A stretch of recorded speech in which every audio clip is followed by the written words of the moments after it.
Well, life for most people in Australia during the 1800s was, to say the least, difficult, as the colonists, that's a mix of ex-convicts and free settlers, expanded beyond the shorelines of Sydney to the farthest reaches of the country. Laws at this time were harsh and strictly enforced, which pushed otherwise normal law-abiding citizens to sometimes rebel against authority. This led to events such as the Eureka Stockade, the Rum Rebellion, and ultimately the rise of the Australian Bushrangers, some of who have gone down in history as legends and folk heroes. Names such as Ned Kelly, Ben Hall, Mad Dog Morgan and Gentleman Martin Cash. But there's one amongst the group of famous bushrangers that is still to this day shrouded in mystery. His name was Captain Thunderbolt, who in the 1860s committed many robberies around the Liverpool Ranges and the New England district of New South Wales. The official story is that his name was Fred Ward. But was it? Was he really killed by police in 1870 and buried in the town of Uralla? Well, in this short documentary, I want to look at testimonials and evidence that points to a different story of who Captain Thunderbolt might have been and what ultimately might have happened to him. On the official record, Fred Ward was born in 1835 and lived his teenage years in the town of Maitland, west of Newcastle. In 1856, he was working on a cattle station when some 45 horses were stolen from both his employers and the neighbouring property. Now, not long afterwards, Fred was assisting two companions driving some horses to Windsor when stopped and questioned. It turned out that some of the stolen horses were in their possession, and even though Fred Ward protested his innocence and ignorance, he was charged with receiving the stolen horses and sentenced to 10 years hard labour at Sydney's Cockatoo Island. After 4 years of his sentence, he was released on parole under the conditions he remained in the Mudgee district and attended a muster every 3 months. Now, it was during this time that he met his future wife, Mary Ann Bugg, and it was not long after that she fell pregnant. For some reason, he took Mary Ann back to her father's place near Dungog for the baby's birth, but by the time he arrived back in Mudgee, he was late for his muster. For this, he had his parole revoked and sent back to Cockatoo Island prison for the remainder of his sentence. Determined to obtain freedom, he and another inmate, Frederick Britain, made their escape from Cockatoo Island on the 14th of September 1863 by swimming across the harbour. Now, some reports have Mary Ann assisting the men by leaving them tools and awaiting for them with horses on the shores of present-day Balmain. Other reports state that Fred Britain drowned while trying to swim across the harbour. Records, however, show that Mary Ann was, in fact, working in Dungog at the time of the escape. Now, it was reported that Ward and Britain were seen together near present-day Thunderbolt's Rock in Uralla a short time later, where Ward was shot in the back of the left knee by police but managed to escape. After this incident, Ward and Britain apparently parted company, and from this point onwards Ward started his bushranging activities. In 1868, Ward, by this time going under the name of Thunderbolt, took on a young accomplice named William Monton, and the two of them had a busy time holding up inns and stagecoaches before they finally separated about a year later. Not long afterwards, on the 25th of May 1870, Ward was shot and killed by police at Kentucky Creek near Uralla and buried in the town cemetery. The official story has always been that Fred Ward was Captain Thunderbolt and that he was shot and killed in 1870 and is buried over here in the cemetery. Of course, we've all heard the rumours over the years that the person buried in the grave actually wasn't the bushranger and that even Fred Ward may not have been Thunderbolt. Of course, there's no way of proving or disproving any of these stories, but there's no doubt that they add to the mythology and the legacy of Captain Thunderbolt, who, by the way, continues to be a massive tourist drawcard to the Uralla area. Though some details may vary, that is the official story of Fred Ward, alias Captain Thunderbolt, to this day. However, back in the 1930s, author Annie Rickson decided to investigate the many rumours that persisted about the identity of the bushranger. Personally interviewing and taking statements and statutory declarations from New England locals, many who had heard stories from trusted sources, and even some who had actually met and been in the company of the bushranger finally led Annie Rickson to construct and write her own story of the true identity and life of Captain Thunderbolt. It's this story that I want to present to you now. I've been asked many times to recount the story concerning the well-known outlaw Thunderbolt. His story is full of romance and daring as the courtship of Miles Standish and as complicated as the comedy of errors. To begin with, Fred Ward was not Thunderbolt. I lived in company with the notorious bushranger Thunderbolt at intervals for 3 years, but never at any time did I meet Fred Ward. I, together with several friends of the outlaw, after the killing of the man at Uralla, took a solemn oath to keep his identity a close secret for the period of 40 years. It's now over 70 years since we took the oath. My friends and his have crossed the Great Divide. I shall soon join them, but before I go, I should like to leave the correct story concerning the gentleman outlaw to posterity.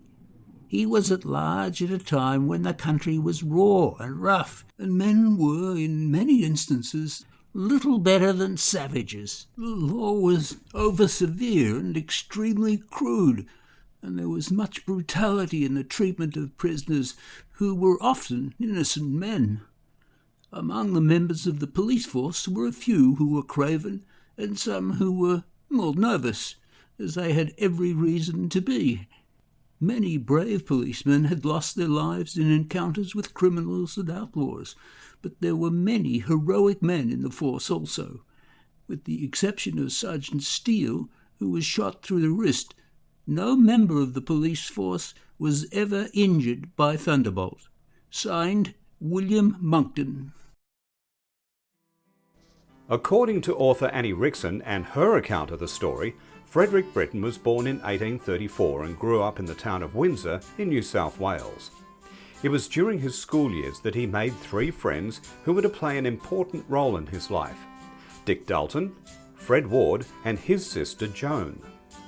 Dick Dalton would later go on to join the police force, whereas Britain and Ward would often work together droving cattle and horses.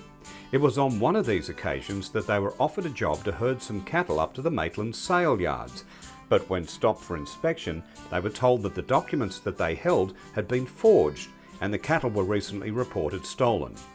Now their cries of innocence went unheard, and they were both sentenced to 7 years in Sydney's notorious Cockatoo Island prison. Cockatoo Island lived up to its gruesome and terrifying reputation. Life was nothing but hard, grinding work, rough food and uncomfortable accommodation. It was only with the help of many petitions to the governor from influential friends that Britain and Ward were finally given tickets of leave for good conduct after serving 3.5 years of their 7-year sentence. Settling back into the lives of free men, it was around this time that Fred Ward met a young Aboriginal girl called Mary Ann Bugg, to whom he would later marry. It was also at this time that Britain renewed his friendship with Fred Ward's sister Joan.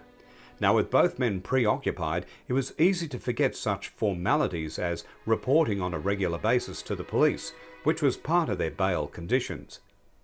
It was over 5 months after being released when they finally got around to reporting to the local police station.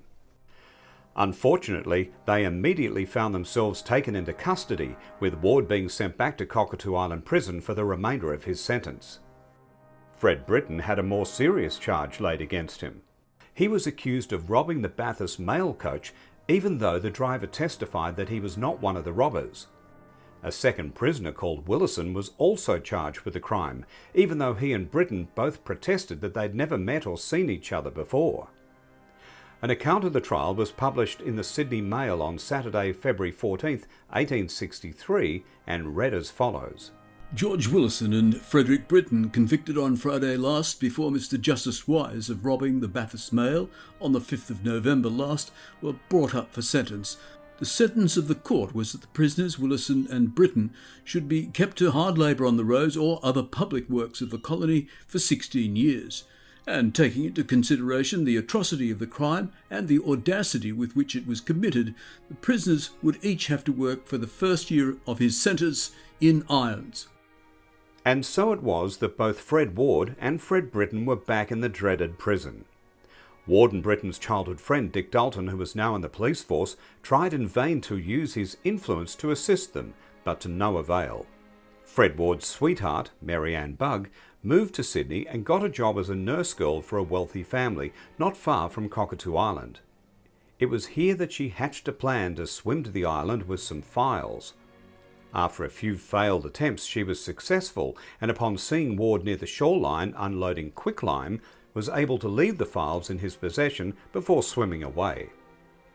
It had also been arranged that they must escape the following night, and she would be waiting for them across the bay. Now, as Britain was the only one kept in irons, the files were used to set him free, and so on the 11th of September 1863, Fred Ward and Fred Britain escaped from Cockatoo Island, determined never to be taken alive again. After hiding out for a few days, they headed to Windsor, where Britain and Ward parted company. Now, over the course of the next few months, Britain lived under an assumed name, constantly on the move through Singleton and over towards Bathurst, working in odd jobs and often sleeping in the open. Fred Ward, along with Mary Ann, moved further north and committed a few robberies in order to survive. It was nearly a year after their escape that Ward and Britain met up again and decided to hold up McElroy's Inn on the Shoalhaven River. It was here that Britain stated for the first time, "You can call me Thunderbolt." Now it's believed that this was the only robbery that both men committed together. Immediately after this they parted company for the last time. Britain went on to rob mail coaches and inns, but was always careful to treat his victims with respect and had a rule not to scare or steal from women. By all accounts, he gained a reputation of being very much the gentleman bushranger around the New England area, with even some locals helping him to avoid the authorities. Taking on a young accomplice named William Monton, Thunderbolt and the boy worked as a team for nearly 3 years before good fortune finally came Fred Britain's way. It was on the 25th of May 1870 that a man believed to be the bushranger Thunderbolt was shot and killed at Uralla. Now this stroke of fortune gave Fred Britain the opportunity to start a new life and finally leave his days of crime behind. I, William Monton, retired of Howell, New South Wales, do solemnly and sincerely declare that this is to certify that William Monton, about 60 years ago, when quite a boy, got into the company of the outlaw known as Thunderbolt. I was with him for about 3 years. I know the man very well, and he was not Fred Ward. His correct name was Frederick Alfred Britain, who escaped from Cockatoo Island prison with Fred Ward. A lady friend of Ward and Britain, who went to school with both men, said she would tell me the secret about Ward. After escaping from prison, Ward married. Britain was droving in New England at this time. In the meantime, Ward had committed 2 robberies. Britain then joined Ward. They went to the Shoalhaven River and stuck up McElroy's Inn. Thus began the partnership. At the inn, Britain said, "You can call me Thunderbolt. I promise to keep this secret for 30 or 40 years. And I make this solemn declaration by virtue of the Statutory Declarations Act of 1911, conscientiously believing the statements contained therein to be true in every particular. Signed, William Monton. Declared at Armadale the 25th day of August, 1937, before me, T.G. Monton, J.P." So, what to believe? Well, even though Annie Rickson's account leans on the fictional side, the backbone of the story is essentially based upon evidence. I think it's safe to say that William Monckton's testimonial and statutory declaration are both valid and true. I mean, after all, it is acknowledged in official records that he was Thunderbolt's young accomplice for a number of years. And for him to say that he never met Fred Ward, well, it carries much weight. The fact that he states that Fred Britain was in fact Captain Thunderbolt is significant, and it's important to note that he had nothing to gain by lying about this. The statutory declaration was made in 1937, long after both Britain and Ward had died. So I think by accepting this fact, the following possible scenario may have merit. As mentioned, both Ward and Britain conducted one robbery together in the beginning, with Britain stating, "You can call me Thunderbolt." Now after that, the men went their separate ways. Fred Ward apparently moved out of the area, but may have still committed robberies, also using the name of Thunderbolt. Now this would account for the differing descriptions of the outlaw over the years, and the attachment of the name of Thunderbolt to Fred Ward would have given Fred Britain a big advantage in evading capture. Also in William Monckton's statutory declaration he states, "A lady friend of Ward and Britain, who went to school with both men, said she would tell me the secret about Ward." Now this statement backs up Annie Rickson's account that both Ward and Britain were friends from a very young age and didn't just happen to meet up while in prison on Cockatoo Island. But what of the man that was killed at Uralla? Well, officially it was Fred Ward who was shot and killed, and comparing a photo of Fred Ward with the autopsy photo of the deceased, it certainly shows similarities. However, upon closer inspection, there are some differences, especially around the ears and the nose. So, was it just a man who fitted the description of Fred Ward, or was it Fred Ward himself? I guess we'll never know for sure, but one thing we can be certain, it was not Fred Britain. According to Annie Rickson, the man who was shot and killed, then buried in the grave, was Fred Britten's stepbrother, a man called Albert Blake, who had a similar build and appearance to Fred Ward. Now, when Annie Rickson was researching her book, she collected statements from a number of people. This one is dated March the 3rd, 1941. "Dear Madam, I noticed the letter in the Wingham Chronicle re Fred Ward, better known as Thunderbolt. I note that you say a woman who stayed with you some years ago hinted several times that Fred Ward was still alive. That is quite true, for he lives in Victoria, or did a few years ago. Fred Ward's mother was a great friend of my grandfather, the late William Foster of Singleton, who kept the hotel there called the White Swan. Fred Ward's mother, on her way from Singleton to Uralla to identify her son's body, stayed at the White Swan and also likewise on her return journey. Mrs. Ward told Mr. Foster that the body was not that of her son, but she identified it as such as it would save her son." Another story was from a man from Muswellbrook and was published in the Northern Daily Leader on Saturday, July 15, 1936. Mr. Robert Nicol of Hill Street, now in his 80th year, is another who believes that Fred Ward was never shot. "I know that Thunderbolt was not the man who was shot at Uralla," he declared. "I learned from Ward's brother that at the time of the supposed shooting, Fred Ward was actually in the Hunter River district. My brother was a stock rider on St Heliers from 1865 to 1870 and knew that Ward often had his meals with the shepherds. My brother afterwards saw a photograph of Thunderbolt published in the Maitland papers and he remarked, 'That's not Thunderbolt.' Some years later, I met Thunderbolt's brother, who said that the man who had been shot was not he." And finally, in the Uralla Museum, there's a quote taken from the Uralla Times from the 17th of July 1969 that states, "The real Thunderbolt was Fred Britain, not Fred Ward, and Britain escaped to America, said Mr. Ted Monton, the only living son of the late Bill Monton, who rode for 3 years with Thunderbolt. Now his father was the principal witness in identifying the body of Fred Ward as Thunderbolt. He said this was Thunderbolt to protect Fred Britain.